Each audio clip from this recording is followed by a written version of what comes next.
What am I watching? Welcome. I'm the Alpha J of the Alpha J Show, and today we're going to be doing a new series of me covering stuff that I may not be able to get to in review form called What Am I Watching? It's very free form, and I just want to tell you all the things that I've watched from September to this would be the second week of October when I start recording this. So let's jump into it. Alright, so I saw Gumball The Understanding. I really enjoyed the subtle language of the character, and it feels like a great episode of season 6, and I really do look forward to covering that if I can. It felt like an average day for the duo in Elmore. I definitely enjoyed the bank robbing scene, and it definitely progressed the pizza couple over this series. In fact, when watching this episode, I really do like the subtlety of actually being able to decipher what the character was trying to say. In fact, if you were to look at all of the new student joins Elmore High episodes, this one is my favorite, and it shows because the other one that I reviewed, the sweaters, a lot of people know that I don't like. I'm pretty sure this character is not going to become a recurring character, and even if he did, because of the show ending soon, he's not going to have enough breathing room to establish himself with a distinctive personality that's going to distinguish him from all of the other colorful characters in Elmore. But going back over to the pizza couple, they used to be very nice, kind, sweet, and they just kind of turned into these crazy people, and it kind of fits in with the Elmore charm. I may cover this, but as far as now, this was actually one of the episodes I wanted to talk about in this series. I actually went back to watch Final Space again. I know that I talked about it on Casttoon, and I really do plan to make a video on here about it that's in a non-podcast form. It's a beautiful series. Everything is beautiful about it, from the music that it uses to the animation. I thoroughly enjoyed everything about it. In fact, if I were to start making a best episodes of 2018 list right now, I guarantee you Final Space, at least one of the chapters, would be in the top 5 at least. Without spoiling anything, we have a main character who's very selfish, very arrogant, and also kind of a slime ball. And I guess we don't really see that type of character a lot. I mean, going back to the late or early 2000s, we had characters like Captain Knuckles,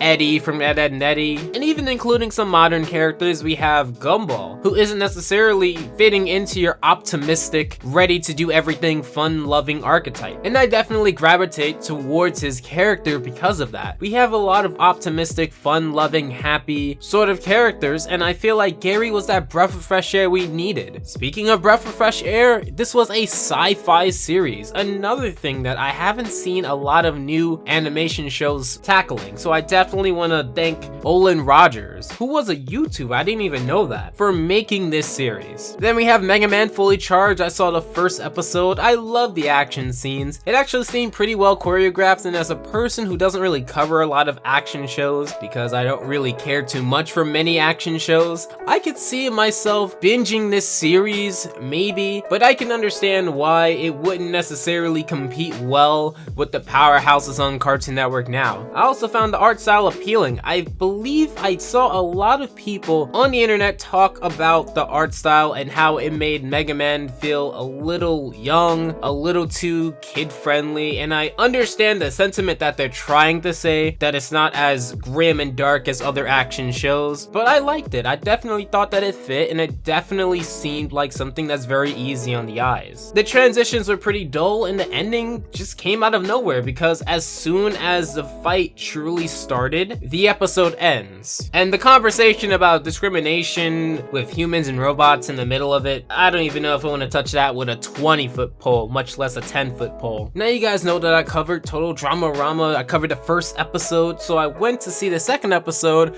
because I wanted to see if it's going to hold up, if it's going to change into something that's a lot more interesting and a lot more worthy to cover. It was largely uneventful, as many people predicted. Not much happened within it. Chef was pretty weird, and his character changed quite a bit from the total drama aspect. He seems a lot less scary, and he cares a lot more about things that otherwise, in previous versions of this franchise, he wouldn't have. And I guess they're establishing establishing that naked Jude is going to be a common thing, and it's not like naked Jude is the first baby to be nude. Man, I'm really gonna have to breeze past this one, but to put Jude in this series over other iconic characters in Total Drama only for him to be your chill comic relief, I get it in the perspective of the voice actor really loves the character and he didn't want to come back as Chris, or maybe the creators didn't want him to come back as Chris, but there's different characters in the series that could have done a better job establishing a better impression than Jude, or I guess naked Jude. The dynamic of Courtney and Duncan is still there, and there's still quite a bit of characters that are still in the background that we haven't seen a lot of. In fact, Gwen is still largely unexplained up to episode 2. And honestly, although I recommended it back when we only had a few episodes to look at, but if I were to judge the trajectory,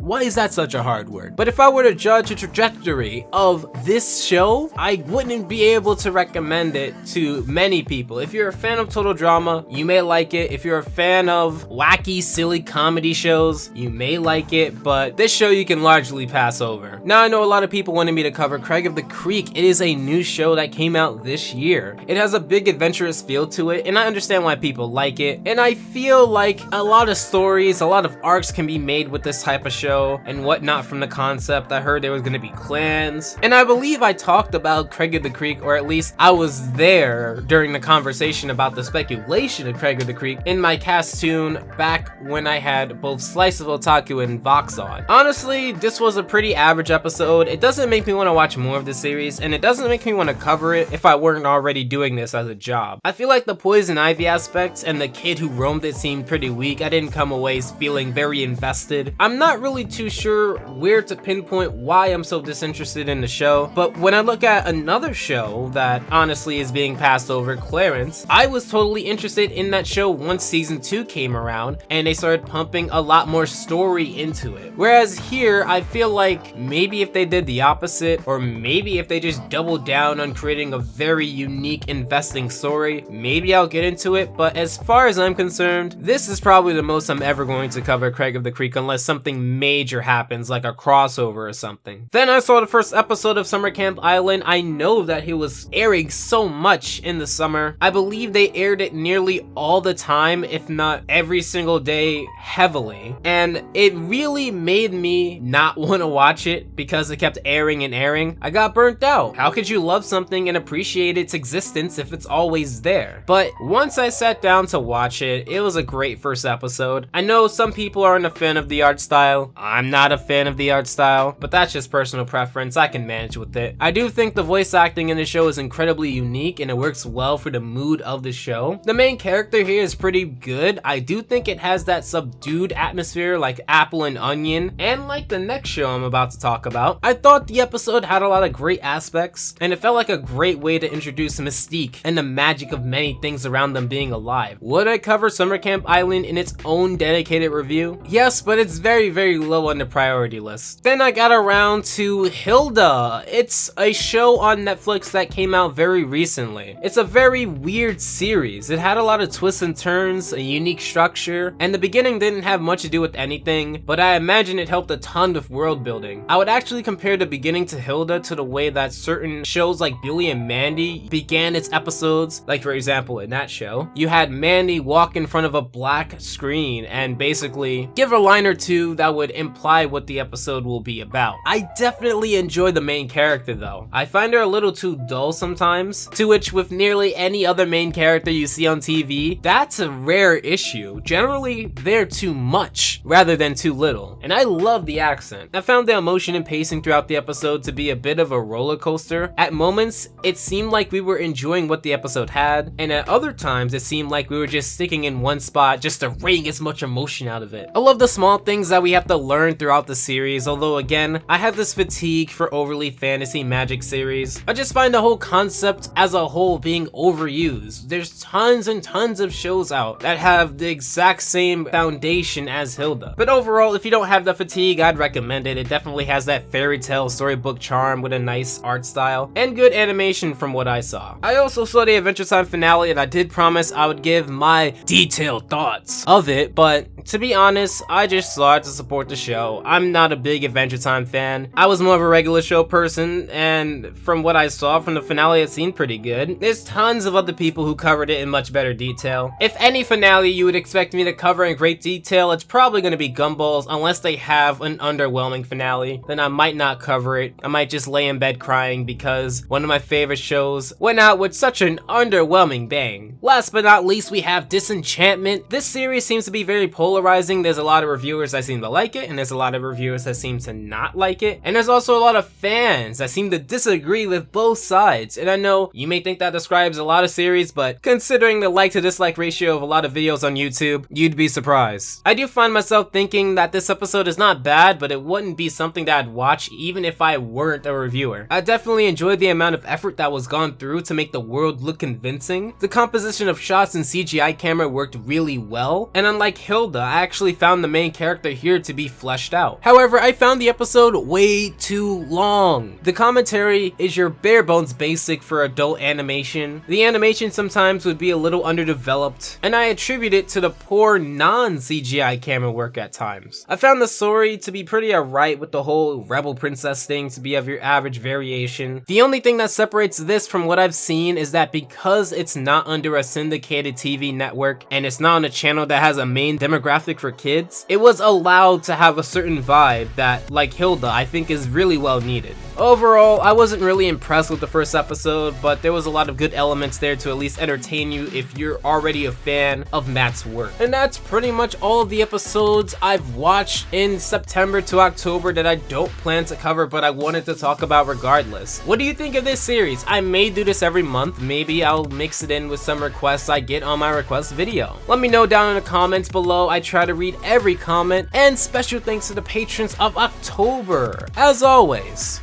take care. Alpha out.